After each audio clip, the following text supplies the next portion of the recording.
Bienvenue dans ce tutoriel consacré aux évaluations de la douleur réalisées à l'aide de l'échelle CPOT dans CrystalNet.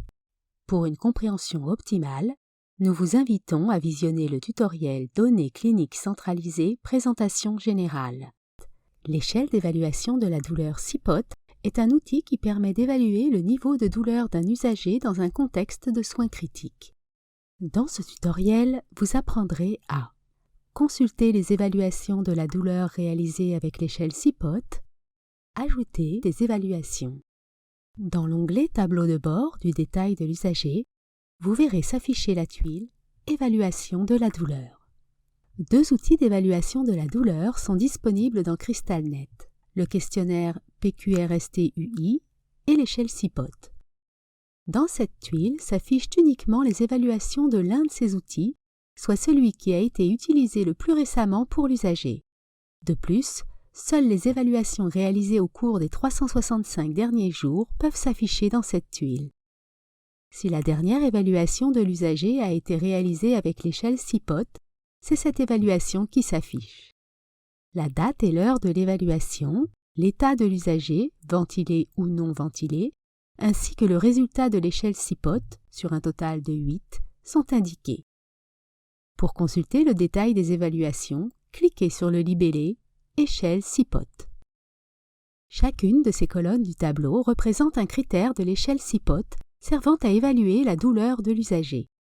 L'intervenant évalue l'expression faciale, les mouvements corporels, l'interaction avec le ventilateur ou la vocalisation selon que l'usager est ventilé, V, ou non ventilé, NV, et la tension musculaire. Selon l'évaluation, un score de 0 à 2 est également indiqué pour chaque critère. Le résultat de l'échelle CPOT est calculé dans la colonne « Total ». Cliquez sur l'infobulle dans l'entête de la colonne pour connaître l'interprétation du résultat. Finalement, cette colonne indique les initiales de l'intervenant ayant saisi l'évaluation. Vous pouvez survoler les initiales pour afficher plus d'informations sur l'utilisateur. Notez également que si cette icône s'affiche dans le tableau, c'est que l'évaluation a été ajoutée tardivement. Pour documenter une nouvelle évaluation, cliquez sur « Ajouter une évaluation ». La fenêtre de saisie « Nouvelle évaluation » s'affiche. Précisez la date et l'heure de l'évaluation. Par défaut, la date et l'heure courantes sont sélectionnées. S'il s'agit d'une évaluation tardive, cochez la case à cet effet. Notez que les règles concernant les évaluations tardives sont propres à chaque établissement.